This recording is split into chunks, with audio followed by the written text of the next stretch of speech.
young man, why are you eating that fish? And the young man says, because I love fish.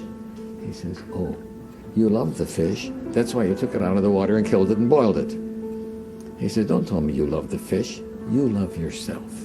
And because the fish tastes good to you, therefore, you took it out of the water and killed it and boiled it. So much of what is love, right, is fish love. Right?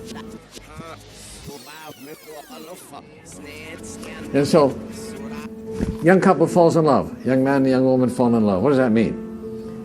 That means that he saw in this woman someone who he felt could provide him with all of his physical and emotional needs. And she saw in this man somebody she feels that she can write. That was love.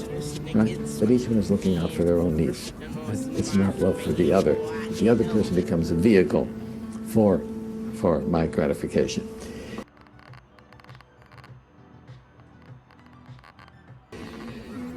Too much of what is called love is fish love. Yes.